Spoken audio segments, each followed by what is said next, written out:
Good evening, everybody. Those of you who are tuning back in again for the second stream of this evening. I am Jacob Winograd, host of the Biblical Anarchy podcast here at the Libertarian Christian Institute, and we're here in the LCI Green Room. We just finished up with Clint Russell, and if you're watching this after this is all aired live, make sure you, either way, after you're done listening to me and Nick talk, go listen to that conversation. It was a good one. But my guest for my second stream of tonight is Nick Ciesielski. Nick is a fellow libertarian here in my state of Pennsylvania and continuing what I started last week, which was libertarian candidate. I don't know the right word here. Libertarian candidate carnival here at LCI for the next couple weeks. We started with John Thomas, who was the Senate candidate.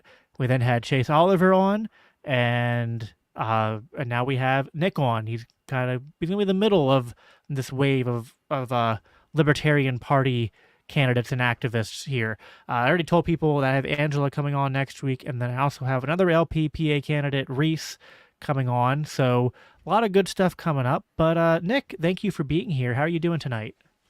Doing well. Thanks for having me. Yeah, of course, of course. So, Nick, I'm going to depend on you a lot for this stream because I've already been talking for an hour and a half, and my mind has turned into complete gush. Which I don't know. You also host a podcast, so maybe you have some experience with that. You know what I mean when you get past an hour and a half of talking in podcast form, and suddenly it's kind of like you start to see like lines and it's like in the Matrix, and you're just seeing numbers rotate around you. Well, that's true. Although I'm only kind of a co-host with it, so it's kind of my friend Jake Green's show, Liberty Libations. We just kind of started it one night. He decided he was going to start streaming, and it's kind of built more and more since. But we we have about 4 or 5 other people with it and kind of rotate through who's on, and we break it up a little bit, right? We have some topics, we play some trivia every week, so it's kind of a good time to kick back on a Thursday night and have some fun with that. Well, I have some. I don't know what you guys usually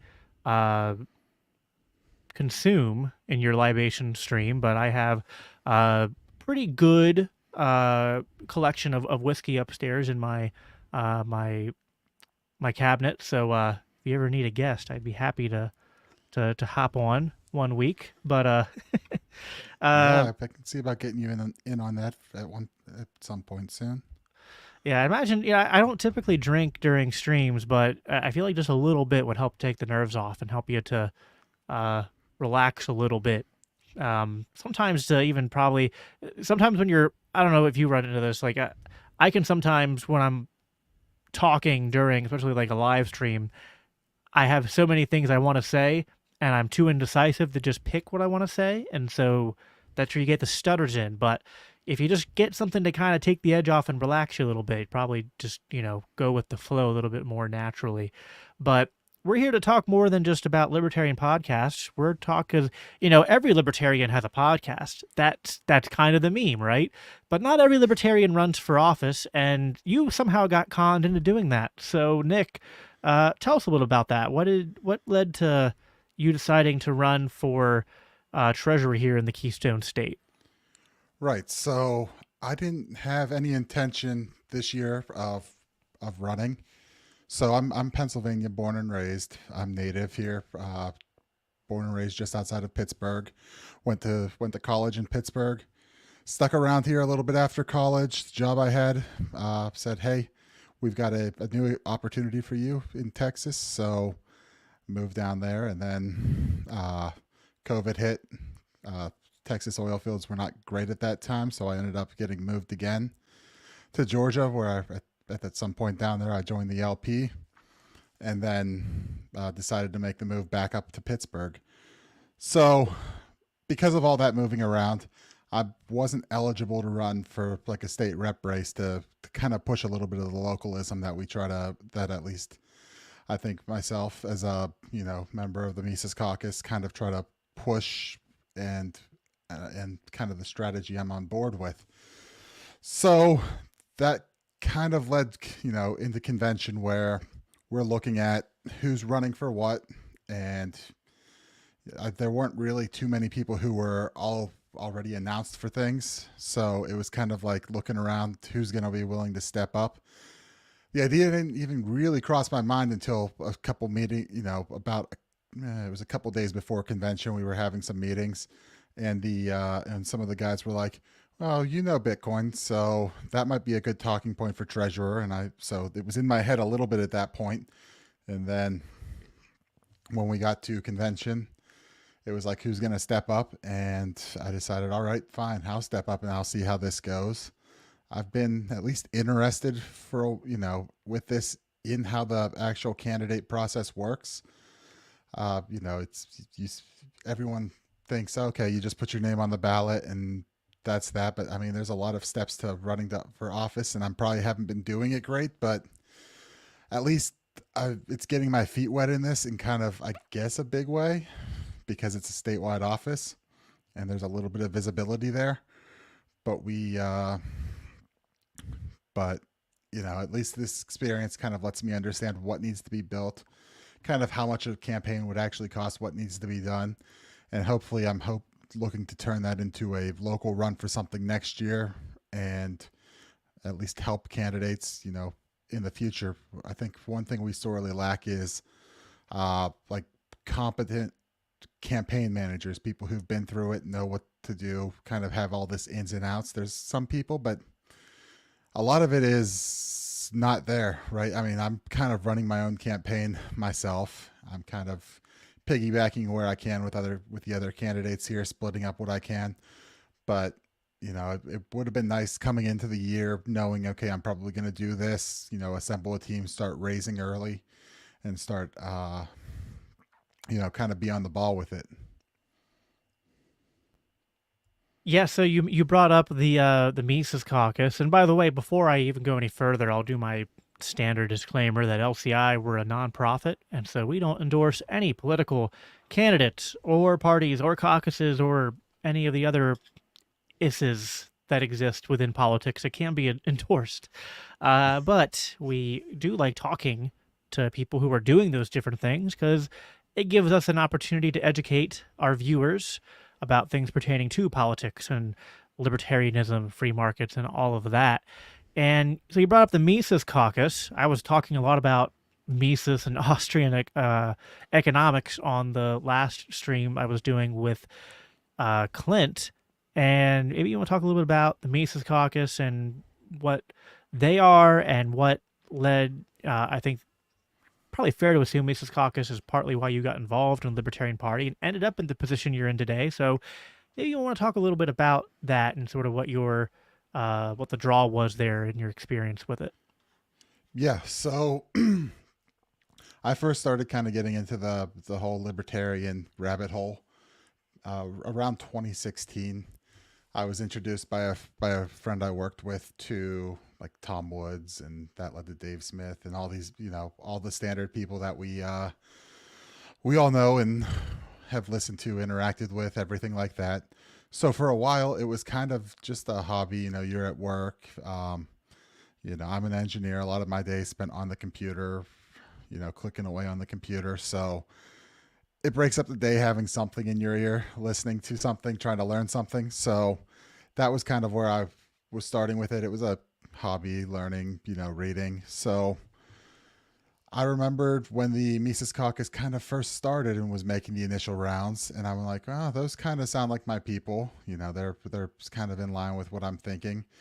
But I didn't want to get involved with the party politics at that point, so I stayed out of it. I didn't really make a move on anything there. I was focused on, everything else, and still kind of learning and figuring stuff out. So I held off, and then, when we got to COVID, I tried to stay the apolitical route, but the more and more it looked like, the more and more you look at it, it's like, well, you can, do all the agorism stuff. You can try to minimize the government interference in your life, but in some way or another, there's still that power there, and it would be better if it was used defensively, at least at the local level. So I eventually ended up in one of the groups I was in Georgia. I was already thinking about it. One of the organizers for the Mises Caucus down there at the time was in there and was like, "Hey, I know this isn't super political on this, but I'm an organizer here. Is anyone interested?" And I'm like, "Yeah, I've been meaning to, so let's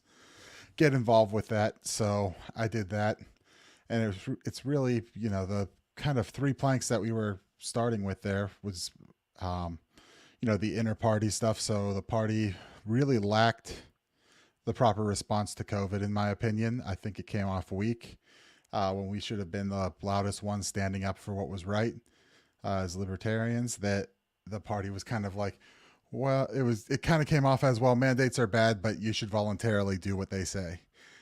And that just didn't sit well with me. So, the first thing was to try to reform the image, reform the party and put, actual radical libertarians in charge of it to try to get a real radical message and not some watered down version of like, socially liberal and fiscally conservative, moderate talking points.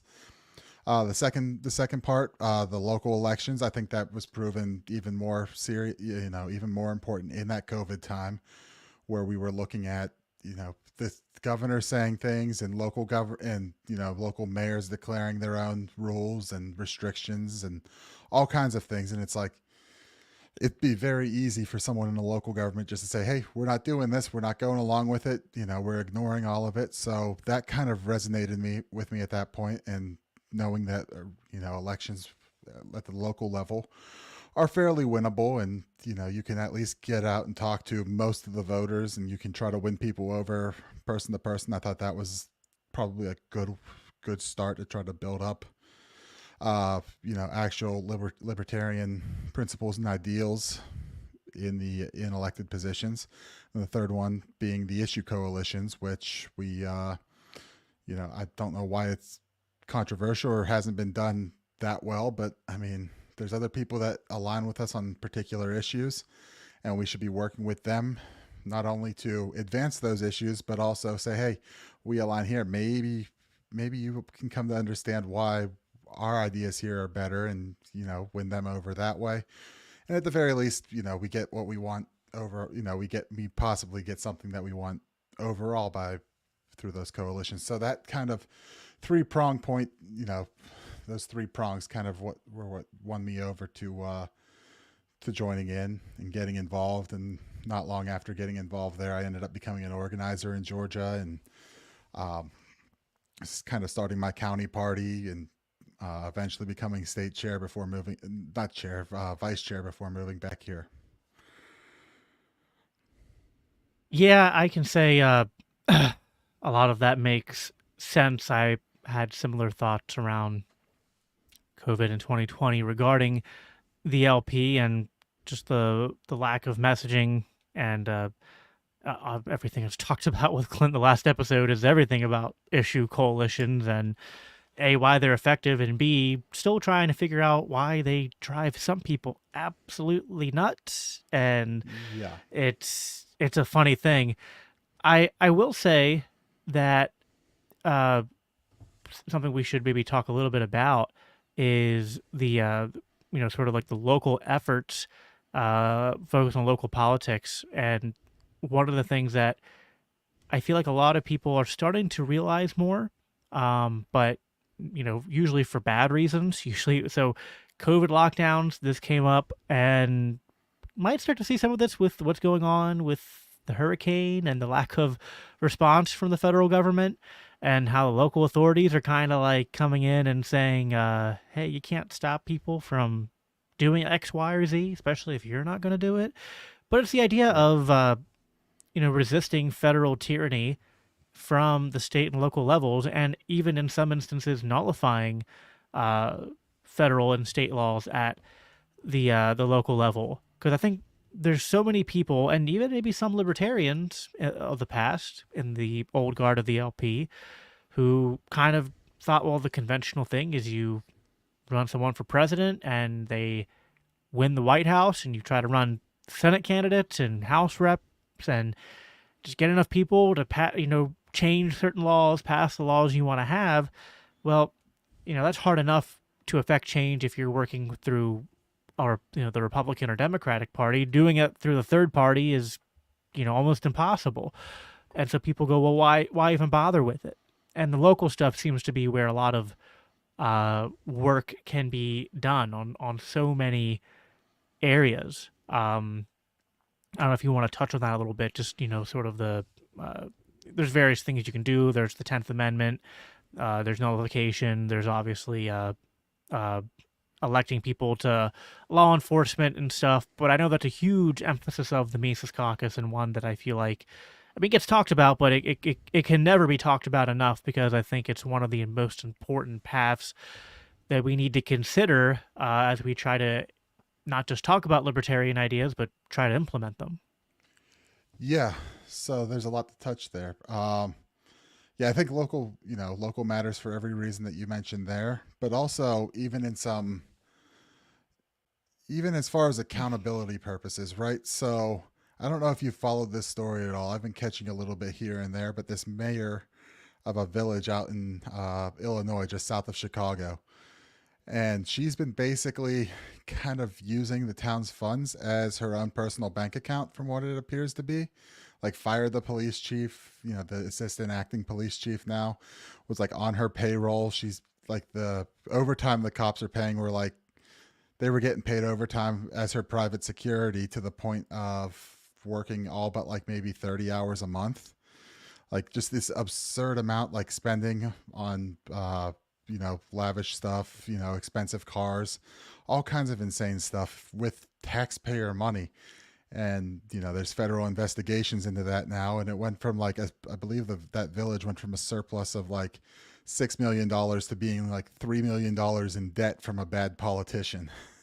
So, um, these are things that affect you, right? We can talk all day about eliminating government, from your life and the anarchist perspective and everything like that. But the fact is, right now, the government exists. That power is there, that money's there, and uh, there's services that it provides.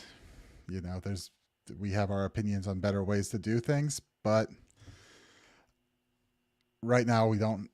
We have to look at the reality of the situation. So having someone in there who's maybe has some ethics and some morality behind it, to not go fleecing the taxpayer for personal gain like that, and trying to act like being a mayor of a small town, of a small village, needs private security, needs all this lavish stuff. I mean, it's bad if you caught the federal government, someone in the federal government siphoning off 100,000 or $1 million, but that's bad. But that's a drop in a bucket to what in the bucket compared to what they actually had, what's actually spent there, versus like small town. And now everyone there is going to have to find a way to actually come up with the money to continue operations, I guess. So there's a lot of reasons, I think, to be looking at small towns, and looking at the small things. And I think, like you said, there's nullification efforts that you can do on these kinds of things, like COVID restrictions.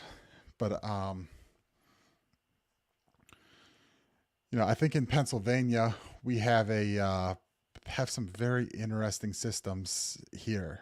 It's a little bit unlike a lot of other places. So, when I was in Georgia, you had your towns and your cities and the local governments, but you had all the unincorporated parts of the county, where it would just be the county government over it, and the sheriff would be in charge of that, in charge of policing in that area. We don't have that here, with all the townships basically taking up that area. Everywhere's some local government here, so there's a lot of municipalities here that have positions open, and then there's a lot of positions that don't really exist in a lot of other places. And I think we have all these numbers with that. So you have a lot of these small towns in Pennsylvania, even close to big cities. You've got, just all these tiny little towns across the state. We've had some people win, write-in candidacies for borough council as a libertarian, just because they're out there running and working the working the polls and getting the votes and winning there. So, but we have, like I said, all these other positions. So there are positions like judge of elections, elections inspectors. Those aren't really positions that I see in too many other places. There's the auditors. There's, the one position that I've been most interested in, at least looking at the possibilities of is actually constable, which we run a ton of people for because there's always seems to be open spots for those across Pennsylvania. And it's been written off by us for a long time as just like a, you know, kind of a statistical number. Just, yeah, get elected constable. Show up to polls on election day and keep the peace. But there's a lot more to that position if someone were inclined to pursue it fully. Um, that I think could kind of really work towards a more libertarian community. So one thing that is interesting is that with all the small towns and everything, there's not a lot of, I think geographically, more than 50 or 60% of the state doesn't have a local police department. It's the Pennsylvania State Police. So not only do you have people who aren't in your community policing it, they might not even be anywhere near you or around you whenever you might need to actually That's call that. where I live. We don't have we used to have our own regional police, and then to save money, the local borough decided to opt out of that, and now we have state police, which is so fun. Yeah, it's because they offer it for free. So it's not even like you have your sheriff who's local and elected in charge of it. It's, kind of a paramilitary policing organization, the Pennsylvania State Police. The township I'm in, which I believe is one of the largest, population wise and probably geographically. And it's not even that big, like compared to other places, but I think it's like 40,000 people. And it doesn't have a police department. It uses Pennsylvania State Police. Now there's a barracks, kind of down the road from me. So they're in the area, but yeah, there's no local police. There's no local accountability there. And with a constable, while they don't have all the policing powers, if you do the training on that and go through it, you do basically, I believe under court precedent, you are considered a peace officer. You do have basically all those rights. The biggest thing I could find is, you can't take emergency calls. Your car can't have red and blue flashes to be an emergency thing. But from the perspective of like community policing, it's kind of a thing that you could set up a voluntary way to contribute. Hey, I will do that.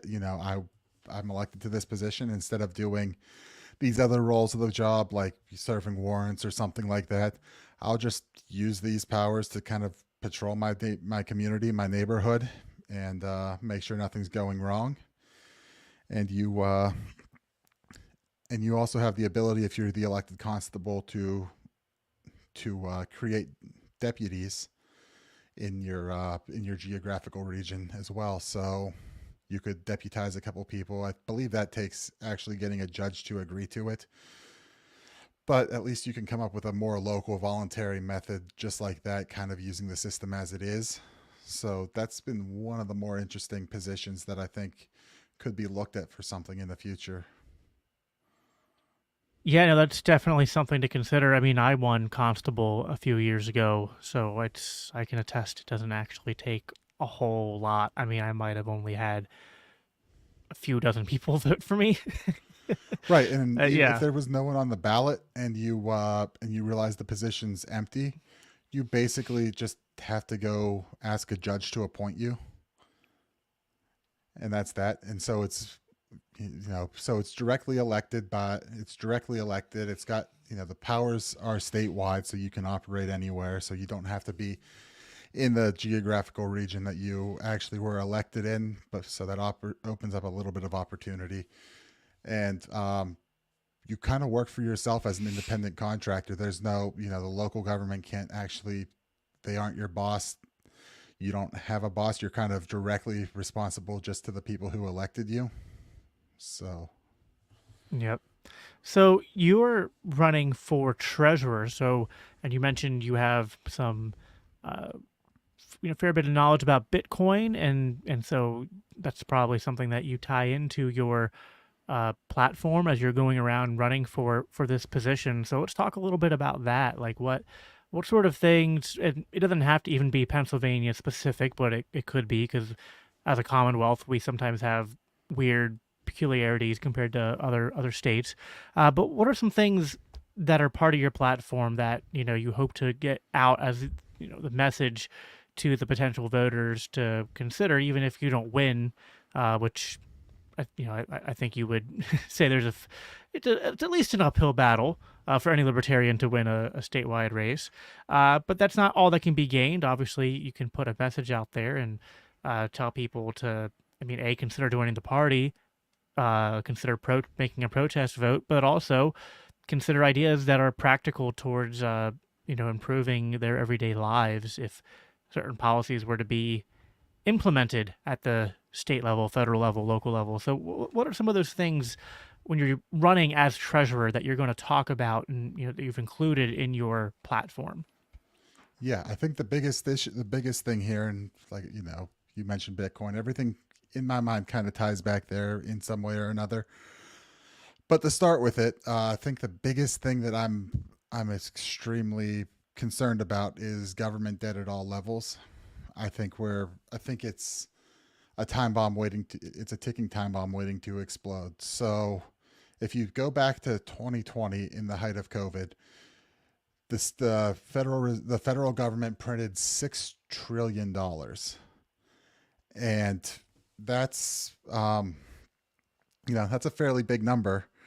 And keep in mind, if people say, "Oh, there's the stimulus checks that were sent to everyone," that was about, I think, 300 billion of that. So 5.7 trillion dollars went elsewhere, and where'd it go? To whoever they wanted it to, right? Their friends, whatever programs they wanted to, whatever they favored and wanted to send that money to is where it got. But I think the more insidious part to really consider on this is what 6 trillion means. The average person makes $2 million approximately in their life. So if you consider that, $2 million is kind of all the economic weight an average person right now gets. That's every decision you make, everything you buy, every extra hour you work instead of spending with family. Every economic decision comes down to what you earn in that. And that's the lifetime earnings of 3 million people, or 1% of the population. Just printed out, tossed out, given out wherever they wanted to, kind of in some ways erasing about 3 million people's worth of lifetime economic influence. So I think that's a huge root of all problems when you're considering debt like that. And since that point, it's been about another 6 trillion, a total of 35 trillion now, with a trillion being added every 90 to 100 days, so about every 3 months. So that's kind of what I'm looking at and thinking about in this whole thing is, at the federal level, you've got a money printing train run amok basically at this point, and everyone seems to want more. The solution seems to always be, oh, well, if we just give this program to everyone, or if we just tax these more, or this or that, and we can just provide more to everyone. And if you look at it and it's like, we're out of money. All that money and then after you wipe this all away, wipe away 3 million people's worth of lifetime economic influence, you then have to consider that everyone else's prices are going to rise, because now you have 6 trillion extra dollars circulating in the economy, chasing goods and services, and basic supply and demand. If there's more dollars chasing the same amount of goods, prices have to go up. So you've got, and we saw that immediately, right? Well, not immediately. We saw a slight delay to it, which would be expected. You throw all the money out there, and as it circulates, you start seeing the effects of that. So it was clear from the start that you were going to see rampant inflation, and that's what we saw for that period there in 2021, 2022. And now we're looking at the Fed was forced to raise rates, And now I think you've hit a point where you're probably looking at an economic recession because the rates were held so long and all that free money going around pumping everything and kind of creating this heroin, this kind of opiate binge came due, and the Fed was forced to cut 50 basis points the other week, which is a fairly big cut to start with. You would have thought they'd start cutting small and slowly bringing it back, but 0.5% to start was a fairly significant move, and I think they're seeing worse economic data than they're leading on.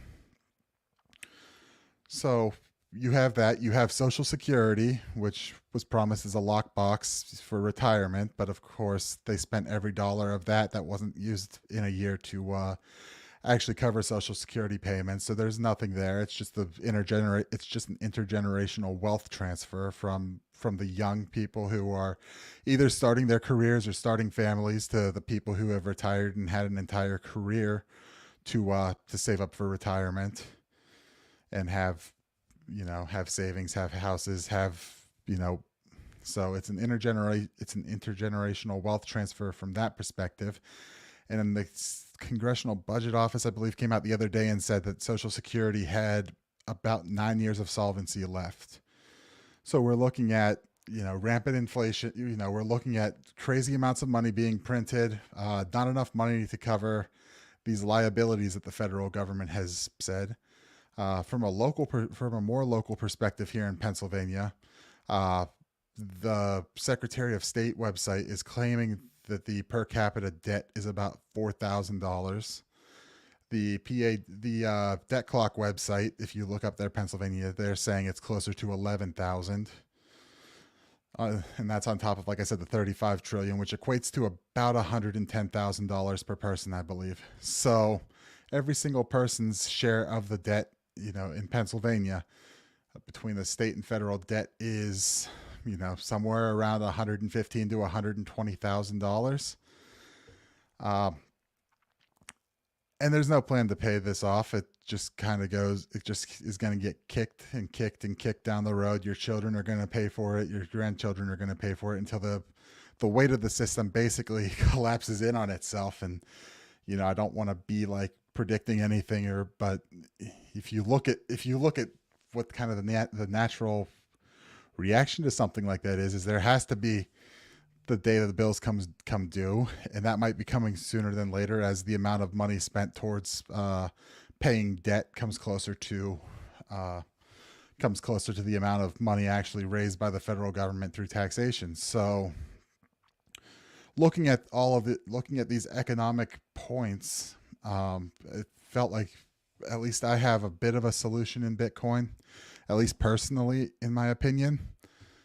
And I wanted to try to do something here to raise awareness of where we are economically and kind of how I think a lot of this, the fiat games here play a major effect in the incentives that you have when you're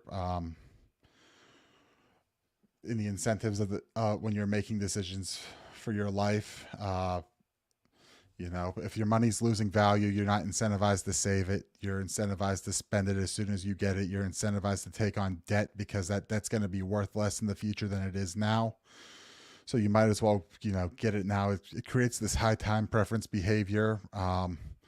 If you read like Seyfedin Ammus's The Fiat Standard, he kind of goes through that in more detail. A lot of these, I guess, theses on how the degradation of the dollar kind of led to this high time preference behavior in everything from science to food and nutrition to all of these aspects across your life. And, maybe that's right or maybe it's not, but at least those concepts are there. So part of this, like I said, part of this run is raising awareness on this and saying, hey, there's at least a solution in my mind that I think will work.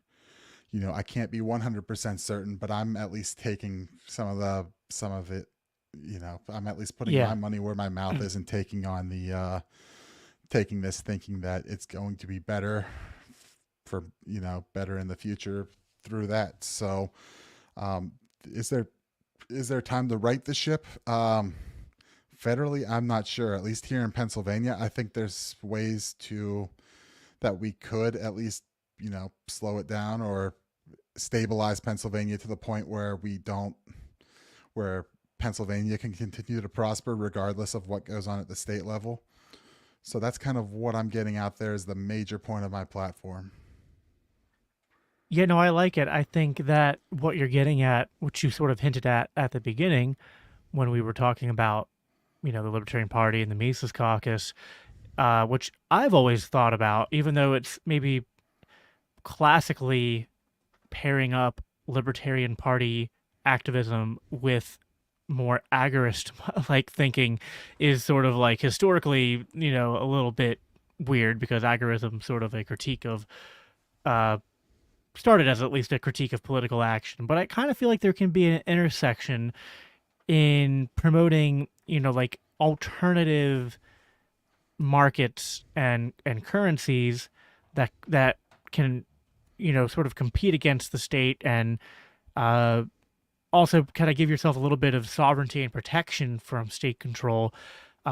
With all right, well, you also might need to have some involvement in the political arena for getting more people to do it because I mean I think Bitcoin's pretty uh, useful and pretty secure, but the more people using it and the more people who view it as a worthwhile investment and store of value, well then the like that confidence grows the more people that do it.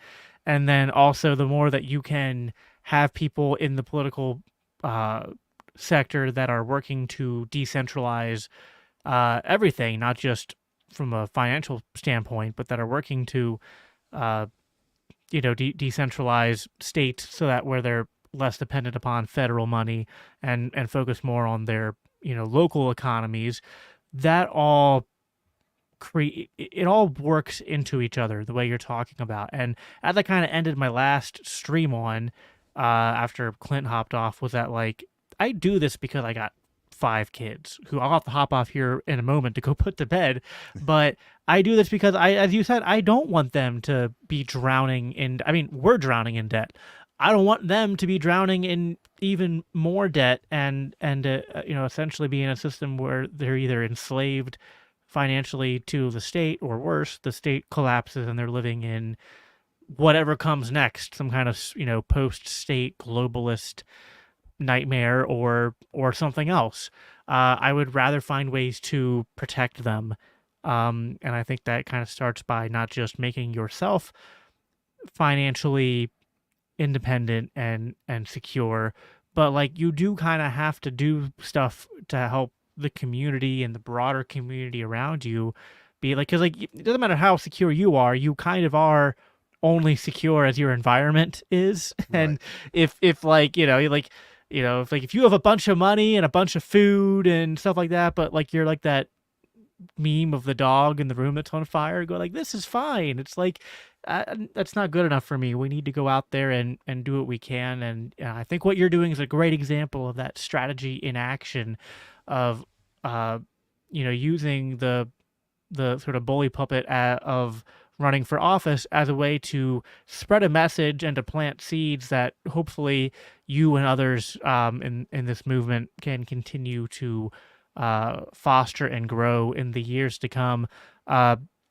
So I'll give you kind of a closing thought here, Nick, if you just want to tie up any loose ends and respond to anything I just said, and then also tell people where they can find out more about your campaign and anything else you want to plug. Also, we have a comment I'll bring up here.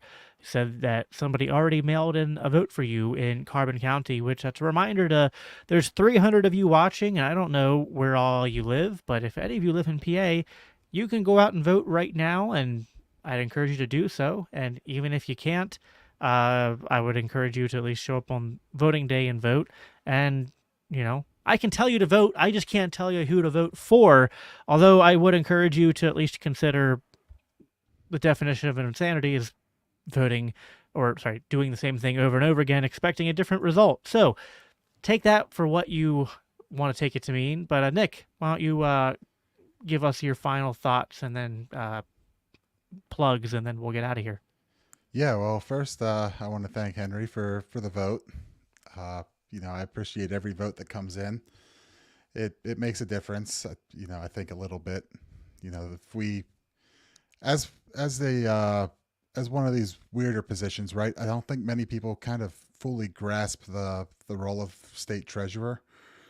Uh, it's kind of obvious on its face. Okay, you manage the money of the state, so that means that means the pension funds. That means also 529 educational savings plans and unclaimed property, which is an odd one. So there's actually uh, on the state treasurer website, you can actually go on there and look and see if if the state treasury is holding anything that actually belongs to you and potentially get a little bit of a payout. I actually think I might I've have done that. something on there myself I've that I actually haven't done that claimed. several times. Yeah, so occasionally there's something there. So that is actually all part of the state treasury. The state treasurer is in charge of issuing bonds, debt for the state. So there's a direct correlation of the ability here to kind of say, hey, I'm not going to step up and allow you to spend whatever you want, right? You're going to have to spend responsibly. So there's a little bit of a bully pulpit from this position, and at least me running out, being out here talking to people.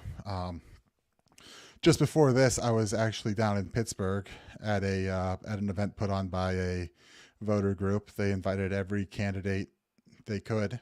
Um, of course, the Democrats and Republicans largely didn't bother showing up. There was one Republican who did show up, and that's because he lived in Pittsburgh, so basically he's a minor party anyway.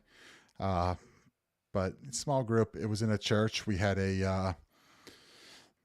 all had a couple minutes to give an opening statement, and then we kind of spent time going back and forth, engaging with questions and answering questions differently. We had the Green Party, we had the Forward Party, the Constitution Party. All at least had one person there, so we had a good we had a pretty good conversation. I think all of our statewide candidates were there, so we were kind of like this whole team. A question would get asked, and we'd kind of huddle up, sort of Family Feud style, and answer and come up with who's going to come up with answer the right question. So it's hard to know if it resonated or not, but at least like we're we're going into at least that's a kind of a different community than we go into, right? It's in a Homewood and Pitts. It was in Homewood, which kind of it's the hood, right? it's it's not the most economically successful place, right? So it was good to go down there and interact with a different kind of voter base than we normally do.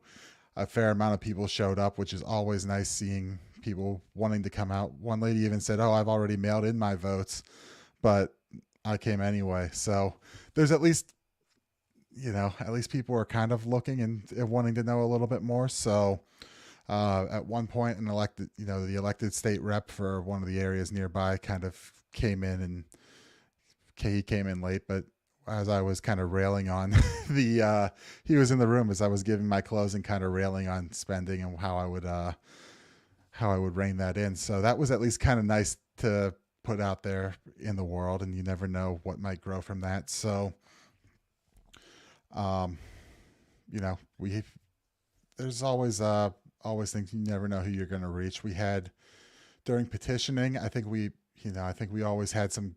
There's always some good conversations on that. There's people who will sign it.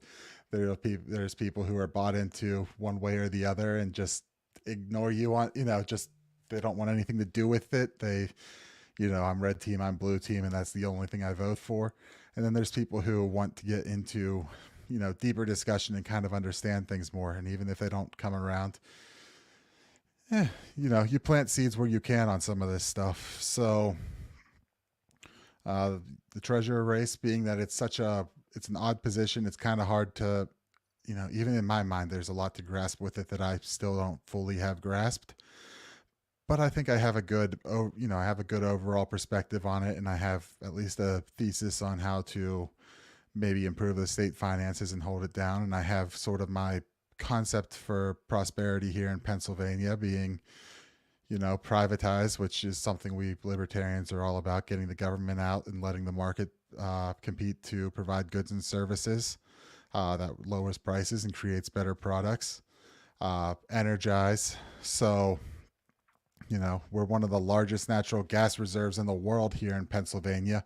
We've got a ton of energy and we should be using it, right? There's all the green pushes for solar and wind and all that stuff. And, it's fine if people want to do that, but that's subsidized. It's unreliable, and we have a lot of reliable power here. And if cutting back the amount of energy, the concept of cutting back energy used is kind of absurd to me.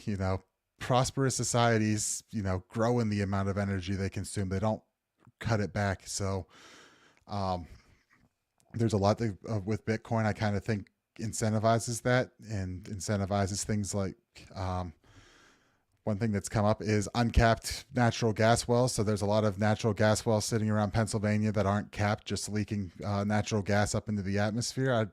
No one wants that. Uh, that's potential power. You hook some miners up to it with a generator. You could be mining Bitcoin on that and taking care of that problem. So, at least you're burning it, and then you kind of scrub the exhausts on it, and it's fairly clean. So it's cleaner than just leaking natural gas into the air straight. So I think there's a lot we can do there. And then the last one is, of course, monetize. Like I said, I want to promote the use of alternative assets. Bitcoin's kind of the solution, I think, but there's plenty of solutions with gold. There's other assets people like. There's other cryptocurrencies people like. I think we should be encouraging their use, encouraging their development in whatever ways possible on that. Allowing this kind of escape from the dollar, allowing people to kind of build their alternative methods. If that means a gold depository system where people deposit gold and you spend in gold and it's kind of just subtracted from your account balance and whatever on there, right? There's, I think, a lot of ways we can that can be done on that from a monetary perspective to kind of stabilize here and plan for the future where the dollars are going to keep getting printed. There's going to be more dollars in a year than there are today, and I don't see any way out of that. So I think encouraging encouraging people to, hey, find something that you have looked at and believe will hold that value while the dollar's doing whatever it's going to do, sets us up for prosperity well into the future. Awesome. Nick, you want to tell people just where they can find you, socials, website, stuff like that before we hop off? Yeah, well, on Twitter it's Nick Ciesielski, NickCiesielski. I'm not the most active person on social media. I need to be more active. I'm going to try between now and the election to kind of step it up a little bit. But the website is nickc4pa.com, nickcforpa.com. So you can find there, donation links are there or whatever, and platform contact links if you want to reach out and get to know more. I'm answering emails. I've had several emails. I've had several messages come through asking me about different aspects of the state treasurer. So it's really interesting. I had someone reach out the other day and say to me, this representative and that representative have introduced a bill to eliminate the inheritance tax in Pennsylvania. What are your thoughts on this, and would this be something you'd get behind? And my response is back to this lady was, of course I would support eliminating the inheritance tax, for all the reasons that she mentioned about, hey, it's already been taxed, and to provide prosperity into the future, you need to be able to pass wealth down generation to generation and not let politicians take a piece of it. So there was that. And I've also been asked about the current state treasurer, Stacey Garrity, buying Israeli bonds to support their efforts in over there in Gaza and whatever else they're doing, right? So I was asked what my position would be on those, and of course I don't want, we're about peace in the Libertarian Party. We're looking for peace. I don't want to be investing in wars of any kind. I don't want to be buying Ukrainian bonds, Taiwanese bonds, anything like that is looking to put Pennsylvania money into these conflicts. So my position is to divest from all of that, divest even from I think most foreign government debt, just because you can't really track how it's going to use. Is it going to be used? If you're buying British debt, is it going to be used to police what people when people say mean things on the internet? Canadian, is it going to be used for any number of the crazy things that goes on up there? So I think it's better to avoid investing in foreign governments overall with state funds. So that's another kind of perspective. So I have been getting some voters reaching out asking questions, and I'm trying to respond as I can. So Right on. Well, Nick, you are doing the Lord's work out there, and we appreciate you for it. And I was glad that I could have you on to, get you to talk about all that you're doing to my audience. And well, there's let's see that there's seven. I just saw there's 7 million people listening to Trump right now, but 325. We just got an extra one. 325 of you who are decided that you would rather be listening to Nick and I talk about libertarianism and cryptocurrency and where to invest your money, how to decentralize everything down to the local level, and that's I don't know what that's I guess encouraging. If we got 300 people who would rather watch us than Trump, that's something to celebrate. Nick, I appreciate you hopping on. Everyone, make sure that you go check out his website and campaign if you are so inclined to. And I thank you all for staying with me for the last 2.5 hours here. I don't always do back-to-back streams or stream for this long, but I appreciate that you all been here watching the entire time. And like I said, next week I'll be back on Tuesday night with Angela McArdle, chair of the Libertarian National Party. And I don't know the exact date, but someday next week I'm having Reese on, and there's more stuff in the works as well. Make sure, hey, I'm going to do the typical podcaster stuff, but don't close your ears just yet. Please make sure if you're watching on YouTube or anywhere else you're watching, heart reacts, thumbs up. That really helps this to get out to more people. And then make sure you're subscribed if you aren't already, so that you can make sure to get updates when other live streams and events are scheduled. And as always, if you want to support what we do at LCI, as I have there at the bottom ticker, go to libertarianchristians.com. And if you do /donate at the end, you can donate a little bit or become an LCI insider for $10 or more a month, which gets you all sorts of goodies, discounts, free books, etc. That's all I have for you guys for tonight, this Saturday evening. Everyone, go to church tomorrow, and as I always say at the end of these streams, live at peace, live for Christ. Talk to you guys next time.